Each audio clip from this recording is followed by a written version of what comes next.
सुप्रभात। सत्य स्वरूप का अनुभव,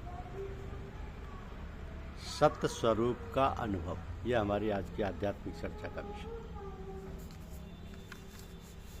एक वस्तु का निर्माण होता है यानी बनाना होता है, और एक वस्तु का अन्वेषण होता है यानी उसको ढूंढना होता है। ढूंढने से वही चीज़ मिलती है जो पहले से थी। जो चीज़ बनाई जाती है, पैदा की जाती है, वो पहले नहीं होती, फिर तो बनने के बाद ही होती है। परमात्म तत्व पैदा नहीं किया जाता, वह कृति साध्य नहीं है। जो कृति साध्य नहीं है उसमें कर्ता, कर्म, करण आदि कोई भी कारक लागू नहीं होता। तो करना सब प्रकृति में होता है। गुणा गुणेषु वर्तन्ते नान्यम गुणेभ्यम कर्तारं इंद्रियाणीन्द्रियार्थेषु वर्तन्ते प्रकृते क्रियमाणानि गुणे कर्माणि सर्वशः। प्रकृति से अतीत तत्व में क्रिया है नहीं, कभी हुई नहीं, कभी होगी नहीं, कभी हो सकती भी नहीं। वो परमात्मा तत्व तो ज्यों का त्यों है।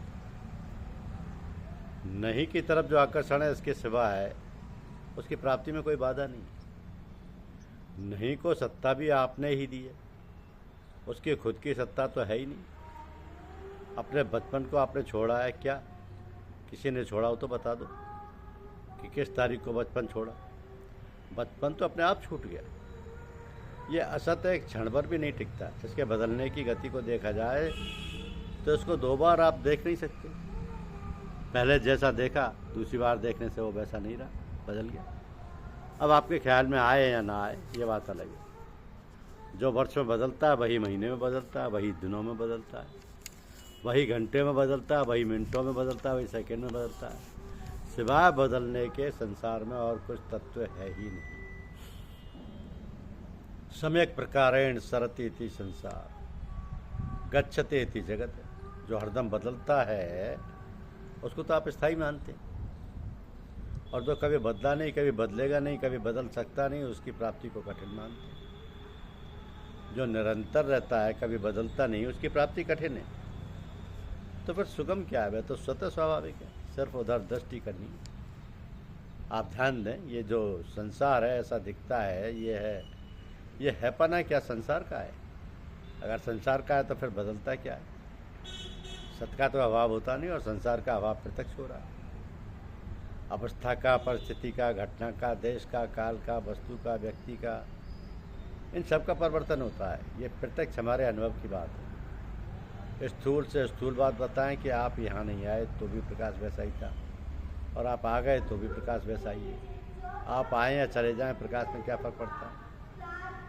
ऐसे आप कभी दरिद्री हो जाएं, कभी धनी हो जाएं, कभी बीमार हो जाएं, कभी स्वस्थ हो जाएं, कभी आपका सम्मान हो जाए, कभी अपमान हो जाए, पर आपके होनेपन में क्या फ़र्क पड़ता है? आपका जो होनापन है, सत्ता स्वरूप है, उसमें आप स्थित रहो।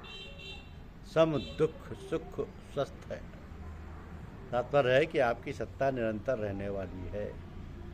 अगर आपकी सत्ता नहीं रहेगी तो 84 लाख योनियाँ कौन भोगेगा? नरक कौन भोगेगा? स्वर्ग आदि लोगों में कौन जाएगा? आपकी सत्ता निरंतर जो की त्यों है, उसमें कोई परिवर्तन हुआ ही नहीं, होगा नहीं, हो सकता नहीं। विचार करें, आपके होनेपन में कौन से कारण की सहायता है? किस कारक की सहायता से आपका होनापन है? आपका होनापन कारण निरपेक्ष है। अपने होनेपन में रहते हुए भी आप उससे चिपकते हैं, जो नहीं। वास्तव में उससे कभी चिपक सकते ही नहीं। किसी की ताकत नहीं कि असत के साथ चिपक जाए, असत के साथ रह जाए। कैसे रह जाएगा? असत तो परिवर्तनशील है, पर मेहनत सब उसी के साथ चिपकने की होती है। कोरी फालतू मेहनत होती है। अपने होनेपन में क्या फ़र्क पड़ता है? क्रियाओं और पदार्थों के परिवर्तन को अपने में मान लो तो आप ही मर्जी है। होनेपन में तो कोई परिवर्तन है नहीं, आने जाने वालों में परिवर्तन है, प्रकाश में परिवर्तन नहीं। ऐसे तो सबका प्रकाशक है, सत्य प्रकाश है, प्रकाश स्वरूप है, उसमें कभी परिवर्तन होता ही नहीं। जो है उसमें नहीं पना नहीं हो सकता, और जो नहीं है उसमें है पना नहीं हो सकता। ना सत्तो विद्यते भावो, ना भावो विद्यते सत्य।